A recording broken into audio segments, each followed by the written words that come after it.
Long before civilization, before the first cities and written records, there was a world where language did not yet exist.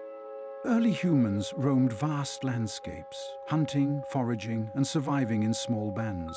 They shared food, they worked together, they formed bonds, but their communication was raw and unshaped. There were no words for the sun overhead, no names for the rivers that cut through the land. Instead, they relied on gestures, a raised hand to signal danger, a nod toward a source of water, a grunt of frustration when a spear missed its mark. Their world was filled with meaning, but it was meaning carried by movement, by sounds that lacked structure, by the unspoken understanding that could only exist between those who spent their lives side by side. Yet something was beginning to change. Somewhere in the deep corridors of time, the first spark of language appeared. But where did it come from? Was it in the warning cries of a hunter, alerting his companions to a hidden predator? Did it emerge in rhythmic chants, voices rising in unison as early humans worked, as they celebrated, as they mourned? Or did it begin with the hands, gestures refined over generations before ever giving way to speech? No one knows for certain. What we do know is that we are not the only creatures who communicate. Animals send signals of their own. Birds issue warning calls. Wolves coordinate their hunts with subtle movements. Primates use grunts and gestures to express needs and emotions. But despite their intelligence, no other species has ever developed language the way humans have. Something set us apart. Somewhere in our past, something shifted, allowing our ancestors to make the leap from instinctive cries to structured speech. The question is, how? For millions of years, our ancestors were not so different from other primates. They lived in groups, relied on cooperation, and used calls and gestures to communicate. But their voices were limited. The shape of their throats, their lack of control over breath and sound. These factors made complex speech impossible. And then something changed. The shift did not happen overnight.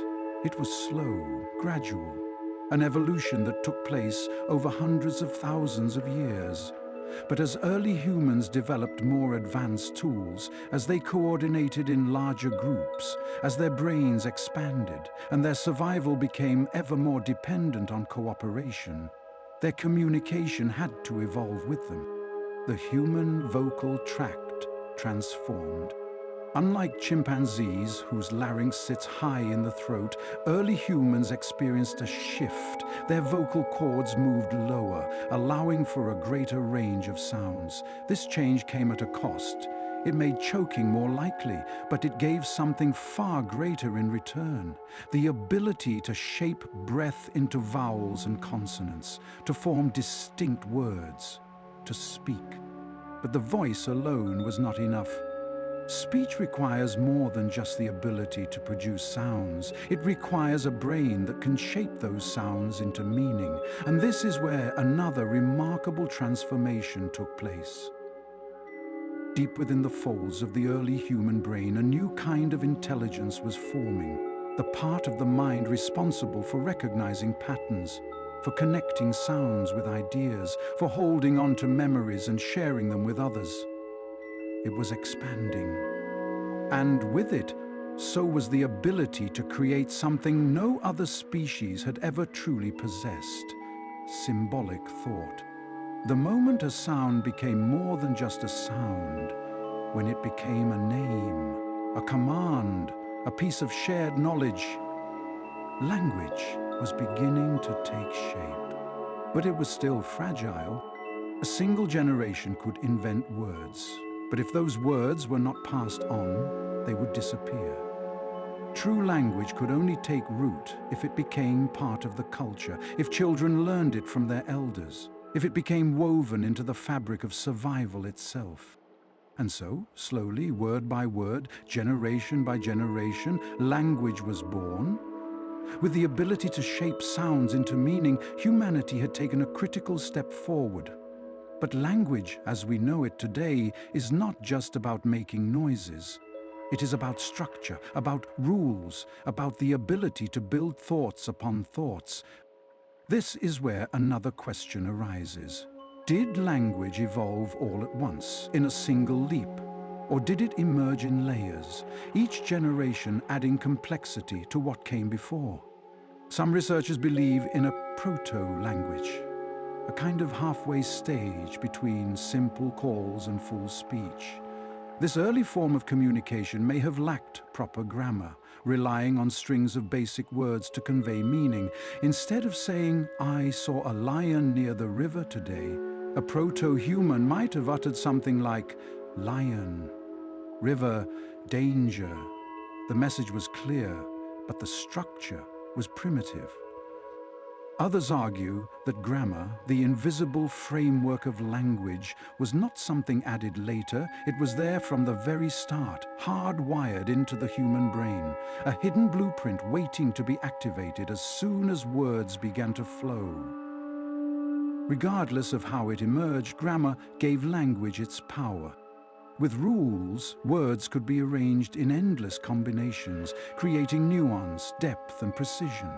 A hunter could explain not just that danger lurked ahead, but exactly where it was and when he had seen it. A mother could tell her child, not just food here, but eat now before it is gone.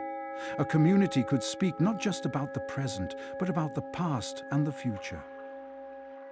This ability to speak in time, to remember, to imagine, changed everything. For the first time, knowledge could be preserved across generations. A story told by a grandfather could live on in his grandchildren, shaping decisions long after he was gone. Warnings about the seasons, the best places to hunt, the movements of the stars. All of it could be passed down, refined and expanded upon. Language was no longer just a survival tool. It had become the foundation of culture itself. And yet, even in its earliest forms, language was not just about survival.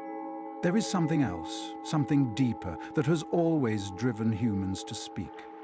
Because once we had the ability to communicate danger and share knowledge, we did something remarkable. We began to tell stories. They are among the oldest things we possess. Not carved in stone, not painted on cave walls, but spoken, passed from one mouth to another long before the first word was ever written. And it is here, in storytelling, that language truly became human. Because once people could describe the world around them, they did not stop there. They spoke of things unseen. They told of ancestors long past, of spirits in the wind, of great hunts that had happened long before their time. They imagined gods, heroes, and creatures that had never walked the earth. With language, humans could do what no other species had ever done, create worlds beyond their own. This was more than just entertainment. Stories were a kind of survival tool. A tale of a great flood was not just a legend, it was a warning, a memory of past disasters woven into myth, so that future generations would be prepared. A story about a cunning hunter was not just for admiration, it was a lesson, a way of teaching others how to outthink their prey. And so, as language spread, so did the stories. They bound people together. A tribe that spoke the same words, that shared the same stories, was stronger than one without them. They could coordinate, plan, and build traditions that lasted long beyond the lives of those who first spoke them. But for language to grow, it needed stability. The early world was one of movement. Bands of hunter-gatherers, wandering in search of food, never staying in one place for long. Words spread with them, but they were fluid, shifting, changing with each new speaker. There was no single way to say anything, no fixed form of communication. That would change with the next great transformation of human life, the birth of settlement. when people began to stay in one place, when agriculture took root, when villages formed, when generations lived and died in the same lands, language began to settle too.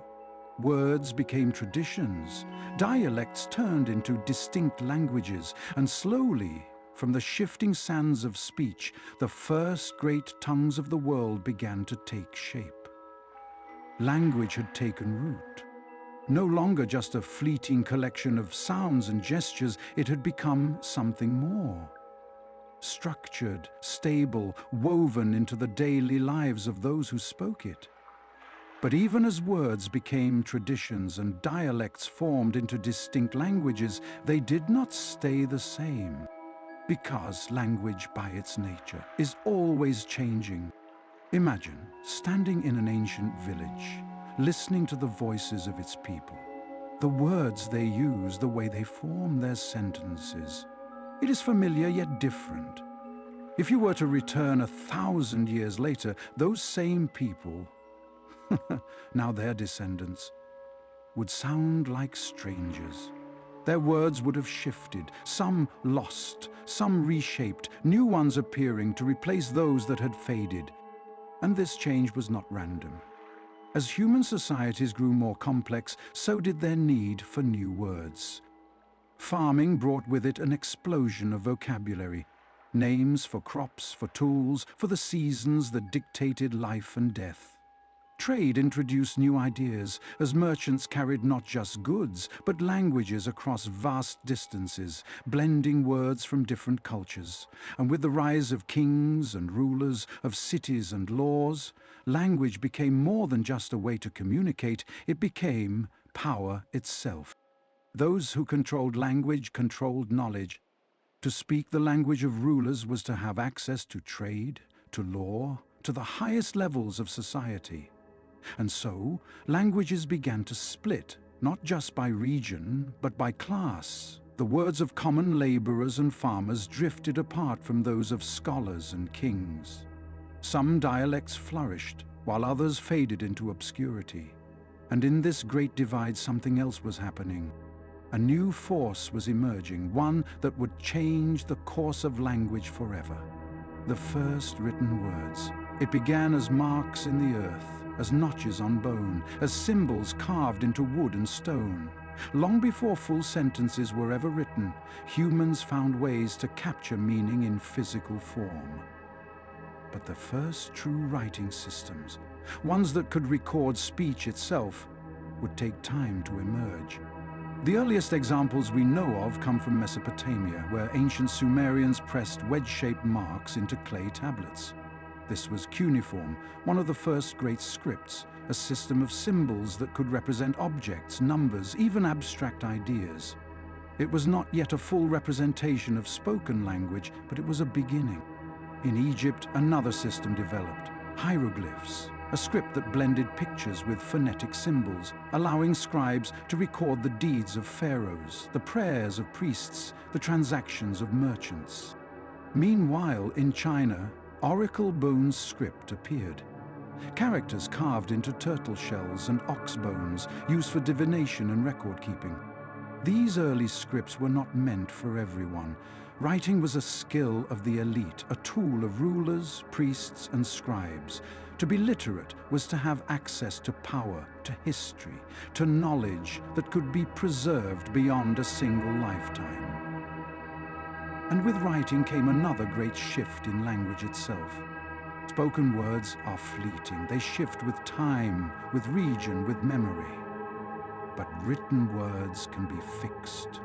They can be standardized, preserved, enforced. A law written in stone does not change with the speaker. It remains the same generation after generation. And so writing became more than just a way to record speech. It became a way to shape it. Written language influenced how people spoke, how they thought, how they saw the world. The spoken word was flexible, ever-changing, but writing imposed structure. It allowed for the creation of dictionaries, of grammar rules, of official languages that could unify empires. Yet even as writing spread, most of the world still lived in a world of spoken tradition. For centuries, writing remained the tool of the few, while the great majority of humanity continued to pass knowledge as they always had, through speech, through memory, through the ancient art of storytelling. But language had entered a new age. No longer bound to the voice alone, it now had permanence. Words could cross not just miles, but centuries.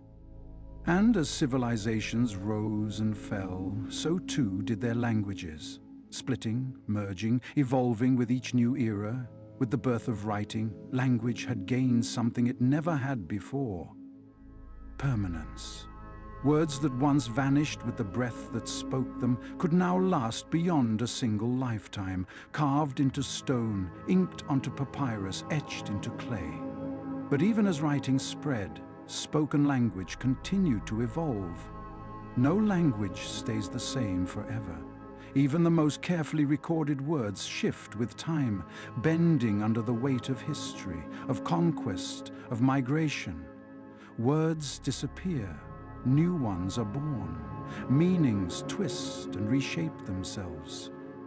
Consider Latin. Once the language of the Roman Empire, it was spoken across vast territories, from the sands of North Africa to the hills of Britannia. But Latin did not remain frozen in time. As the empire crumbled, its people scattered, and their speech changed with them. From Latin, the Romance languages emerged. French, Spanish, Italian, Portuguese, Romanian. Each a descendant of the same tongue, yet none identical to the original. This pattern was not unique to Latin. Across the world, languages split and merged, some fading into history, others giving birth to new dialects, new ways of speaking. And with every change, language carried the marks of those who shaped it. When warriors invaded, their words mixed with those of the conquered. When merchants traveled, their languages blended at marketplaces and ports. When rulers rose, their dialects became the speech of the courts, shaping the words of poets, scholars, and the laws of the land. Language, like the people who spoke it, was never static. But for most of history, change was slow. It happened over centuries, slipping by unnoticed. The languages of one generation were close enough to the next that the shifts felt natural, unremarkable. Then, something happened that would accelerate the transformation of language like never before. A single invention that would change not just how language was written, but how it was spread. The printing press. The printing press! Before its invention, written language was a rare and fragile thing. Books were copied by hand, each letter painstakingly inked onto parchment by scribes who could take months, even years, to produce a single volume. Knowledge was slow, limited, locked away in the libraries of monasteries and the courts of kings. Then, in the 15th century, Johannes Gutenberg changed everything. His printing press, with its movable type, allowed for books to be produced not in years, but in days. Pages could be copied with precision, identical copies of a text spreading further and faster than ever before. And with this, language itself began to change. For the first time, words could be standardized. Spelling, once fluid and inconsistent, started to settle into fixed forms. Grammar, once dictated by the shifting tides of speech, could now be shaped by the written word. And most importantly, knowledge, stories, ideas, philosophies, could be shared on a scale never before possible. This was a revolution.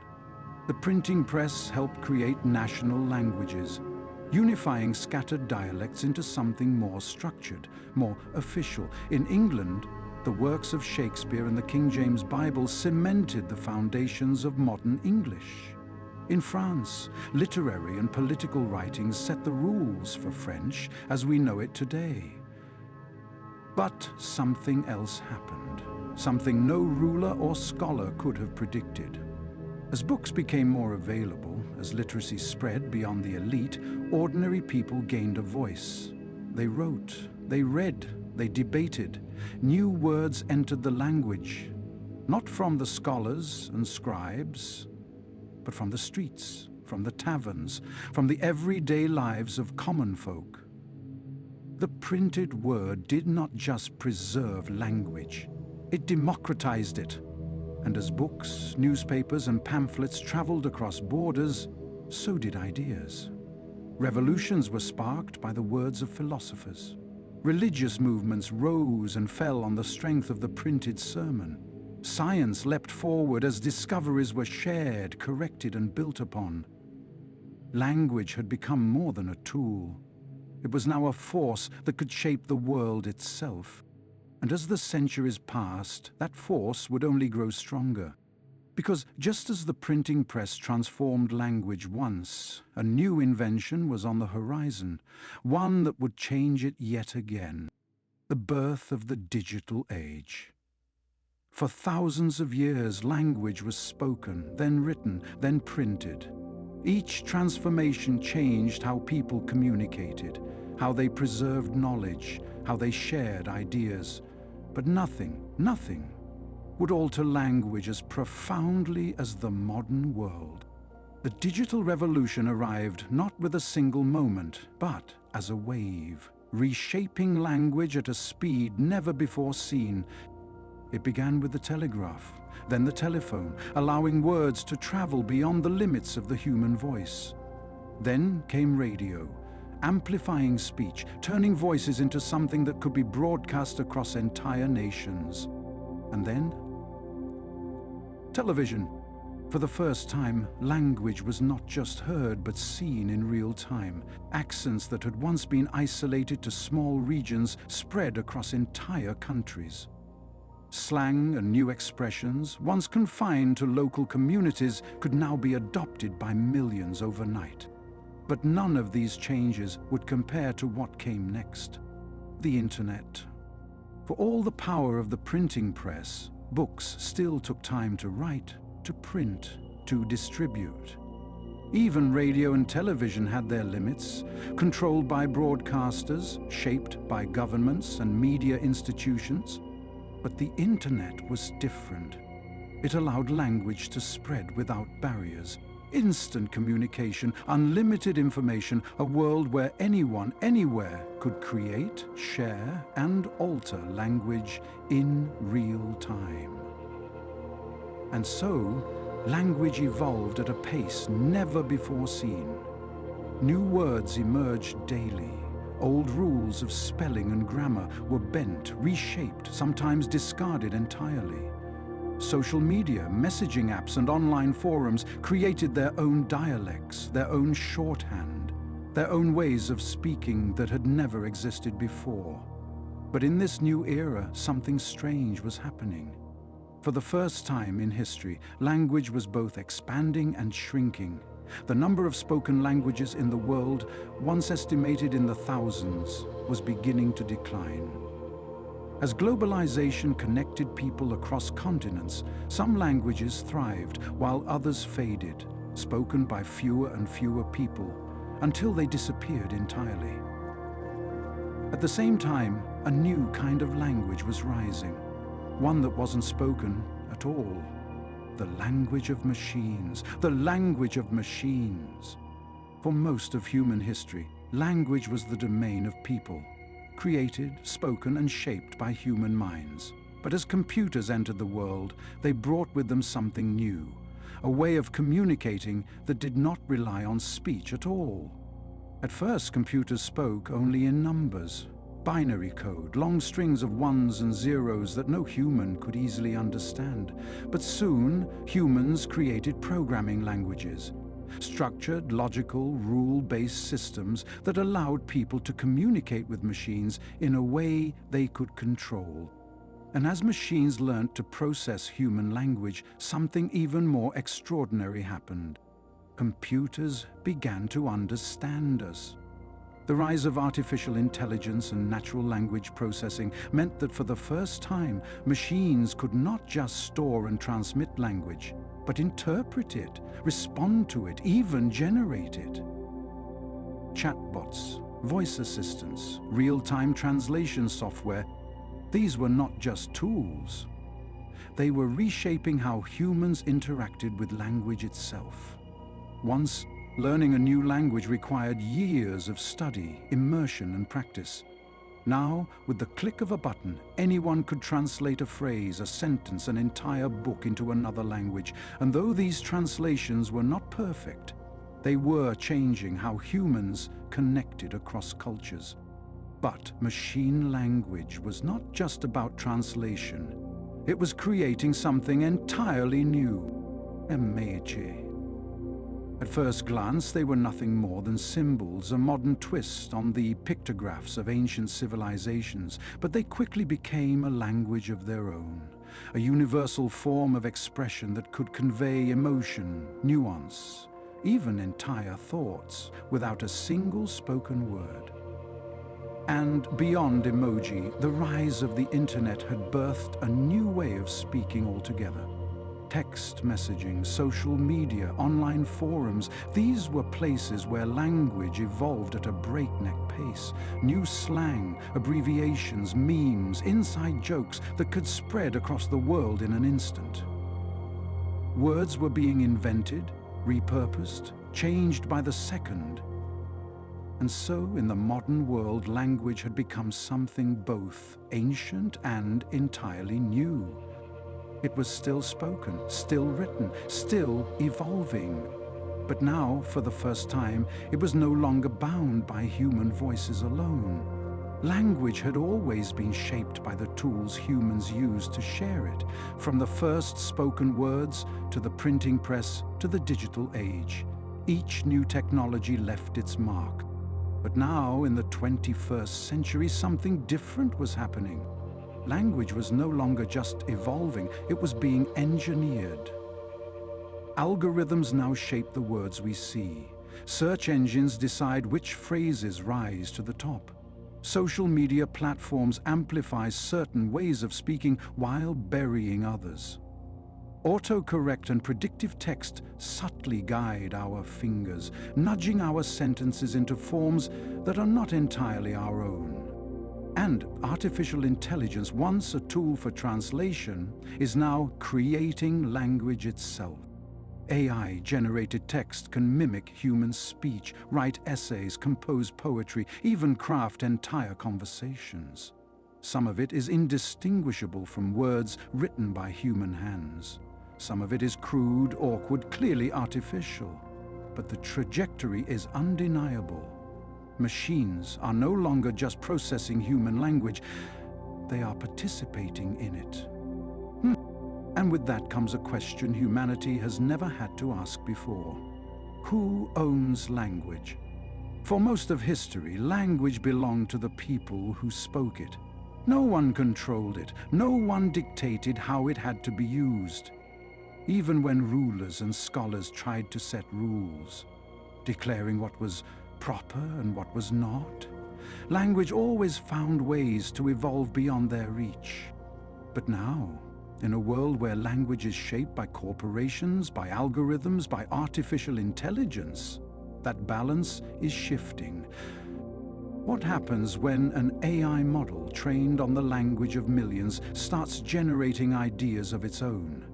What happens when predictive text learns not just to guess our words, but to influence them? When digital voices become indistinguishable from real ones? These are not distant questions, they are happening now. And yet, for all the changes, for all the uncertainty about what comes next, one truth remains. Language has always adapted. No matter the invention, no matter the challenge, it has never stood still. It bends, it shifts, it evolves. Because at its core, language is not a machine, nor a set of rules, nor a technology. It is a living thing. And as long as humans speak, as long as we tell stories, as long as we seek to understand one another, language will endure. Even in a world we have yet to imagine. For all the twists and turns in its journey, language has never reached a final destination. It has always been in motion, shifting like the tides, evolving to meet the needs of those who use it. And now, standing on the threshold of the future, one question remains: where does language go from here? The truth is, no one can say for certain, but there are patterns, glimpses of what might lie ahead. Some languages will continue to grow, while others will disappear. Today, thousands of languages are spoken across the world, but many are fading, spoken only by a handful of people. Some linguists predict that within a century, half of all languages could vanish. Why? Because of globalization.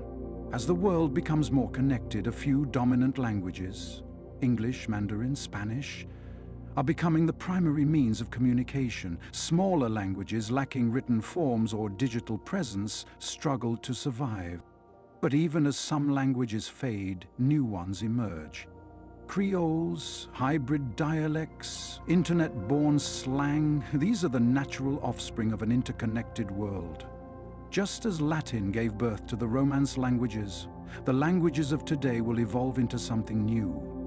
And in an age of rapid technological advancement, the very definition of language may change. Spoken and written words are no longer the only way to communicate. Already we see the rise of non-verbal languages, emoji gestures, digital shorthand, that transcend traditional grammar and vocabulary. Could future humans abandon spoken words altogether in favor of direct digital thought transfer? Could we communicate through implanted neural devices, sending messages brain to brain without ever speaking aloud? These ideas sound like science fiction, but so once did the telephone. So once did the idea of a machine that could answer in human words. And yet here we are. Language has always evolved to match the world around it, and in the future it will not be bound by the rules we know today. Because language at its heart is not about words at all. It is about connection. If language is about connection, then its future will be shaped by one question: how will humans choose to connect? Technology will play a role, certainly.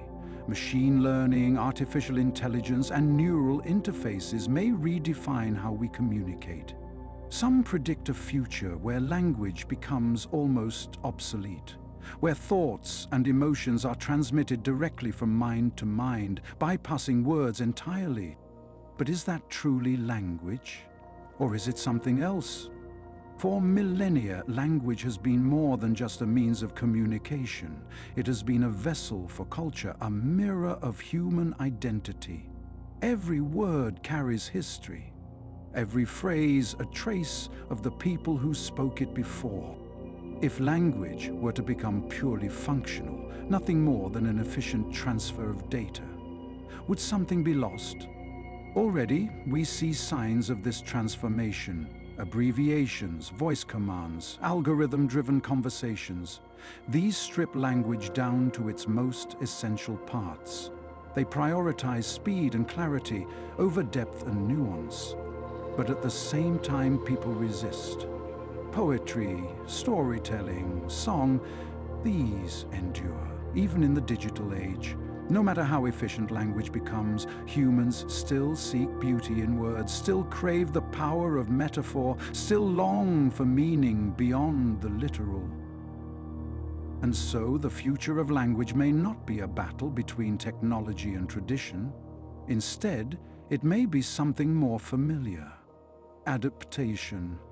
Just as our ancestors carved symbols into stone, just as they shaped dialects and scripts to fit their world, we too will shape language to fit ours.